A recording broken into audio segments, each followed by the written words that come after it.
자, 이번 강의에서는 이 십궁도를 기준으로 상관경관 흐름을 나누어서 살펴보겠습니다. 먼저 십궁도에는 5종류의 상관경관 구조가 있습니다. 첫 번째, 정무임 상관경관. 임수가 정화와 짝을 이루어 무토 자식을 만들어냅니다. 이 무토는 부친 임수 생명수를 활용하면 이 무토가 부담스러운 임수는 정화 모친을 합하고 극하여 무토를 생하지 못하게 방해합니다. 따라서 상관경관 겉모양은 이 무토가 임수를 극하는 것처럼 보이지만 결과적으로 문제가 생기는 것은 정화입니다. 이 정화 입장에서 살펴보면 겉으로는 정화가 무토를 이용하여 임수 남편을 공격하여 남편의 문제가 생기는 줄 알았는데 그 고통은 고스란히 정화인 내가 부담하는 상황입니다.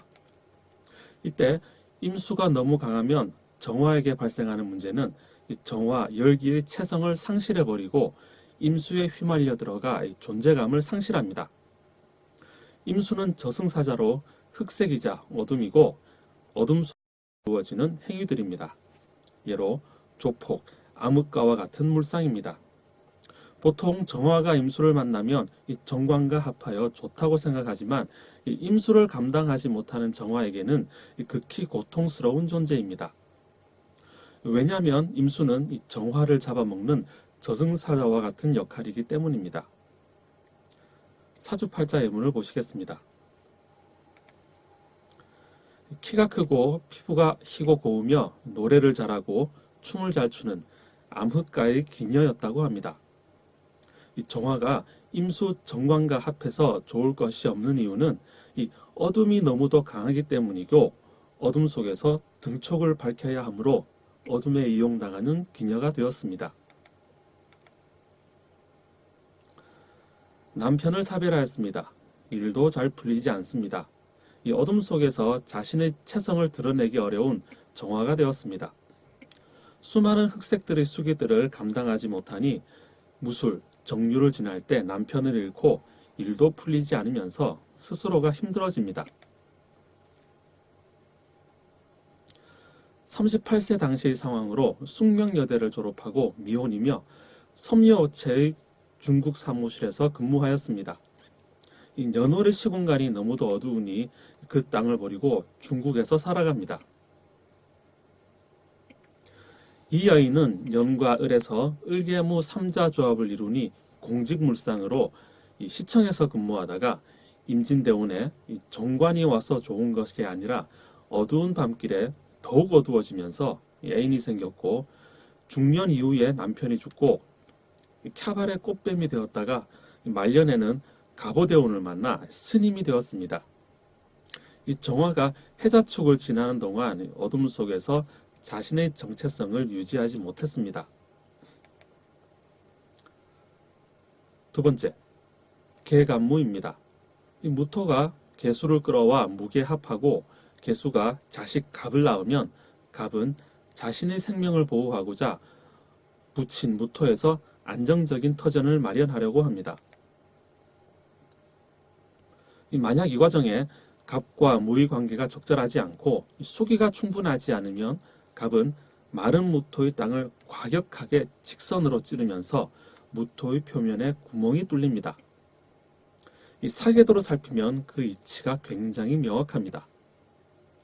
이 갑은 뿌리 내리고자 임수를 필요로 합니다. 헌데 계수만 있다면 갑은 땅 아래로 뿌리 내림을 하지 못하고 직선으로 땅 위로 올라갑니다. 이 계수는 무토와 합하여 봄에 온도를 높여서 무토의 땅 위에 을목 새싹들을 키우는 데 적합하고 갑을 품는 것을 좋아하지 않습니다. 특히 무게합으로 땅의 표면이 건조해지면서 임수가 필요한 갑은 수기를 놓고자 무토를 뚫고 기토에 있는 임수를 찾으러 갑니다. 이 과정에 갑에게 상한 무토는 자신을 보호하고자 계수를 합하고 극합니다. 이런 흐름을 계간무 삼자조합이라 부르고 물상은 주로 육체 손상, 정신 문제가 발생합니다. 사주팔자 예문을 보시겠습니다. 39세 갑신년 갑술월 임오일에 남편의 구타를 못 이겨 수면제를 다량으로 먹고 음독 자살하였습니다. 2001년 신사년부터 남편이 심한 의처증 증세를 보이고 술 먹고 폭행을 일삼고 없는 애인을 밝히라고 폭력을 행사했고 임오년, 개미년에 남편 구타로 온몸이 시퍼렇게 멍들었다. 이 개간무 3자 조합의 흉함이 구체적으로 드러난 사례입니다. 이 개수가 갑으로 무토를 공격하면 문제가 생긴 남편은 이 갑에게 달려들지는 못하고 반대로 개수를 합하여 극하기에 결과적으로 상관경관으로 남편도 망가지고 자신도 망가집니다. 이 갑오년 천간에서 개간무 3자 조합이 이루어지고 이 무게합 사이에 갑이 끼어들어 개수와 무토의 사이를 갈라놓습니다. 또 임수가 없는 마른 무진의 땅을 갑이 공격하면 결과적으로 무토는 개수를 합극하면서 개수에게 문제가 생깁니다.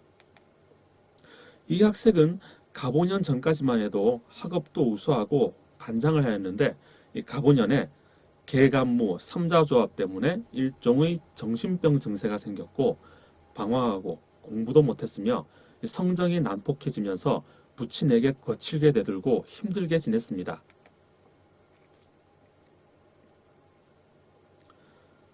사업가로 명성을 알리다가 갑인대운 60세 신사년에 부도가 나서 도산하였습니다.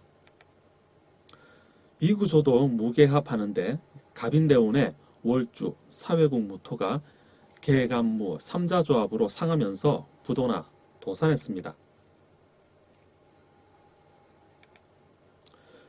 역학인으로 무진대운의 개간무 3자 조합을 이루면서 신사년에 심근경색으로 사망합니다.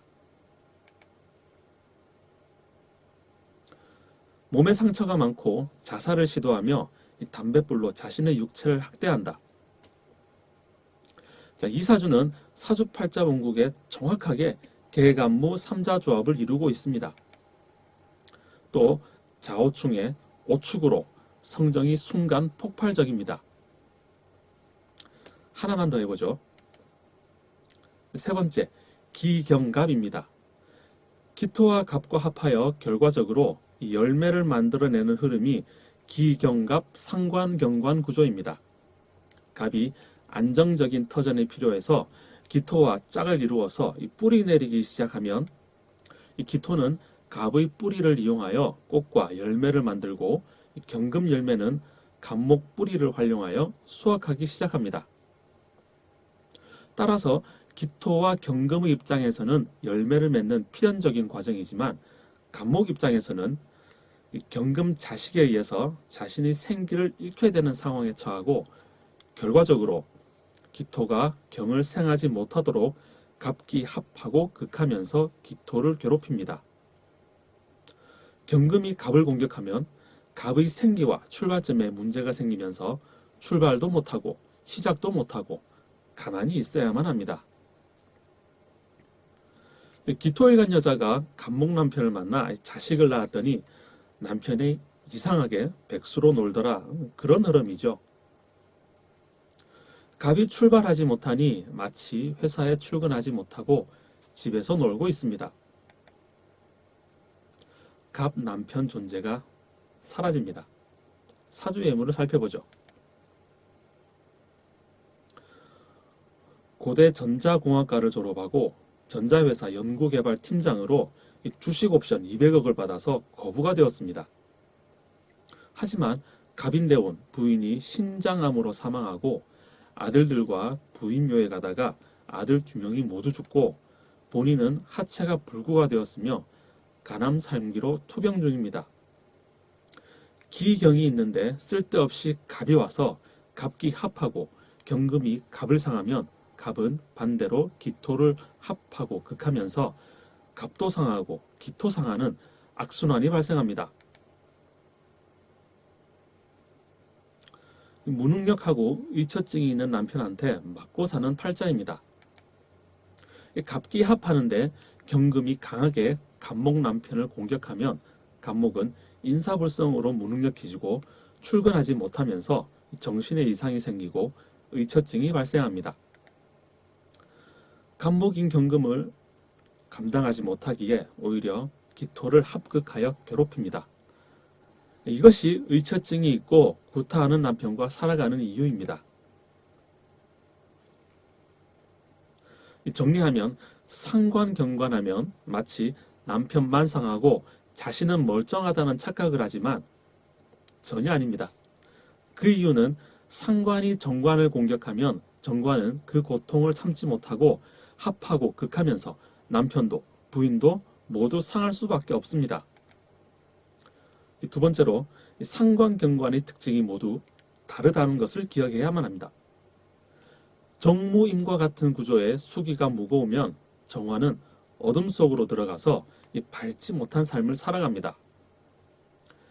계간무는 주로 구타, 폭력, 육체 손상, 정신병과 같은 물상이고 이 기경갑은 남편의 무능, 육체 손상, 정신병, 의처증 문제가 발생하는데 이 모든 이유는 갑이 상하기 때문입니다. 나머지 상관경관 구조는 스스로 연구해 보시기 바랍니다.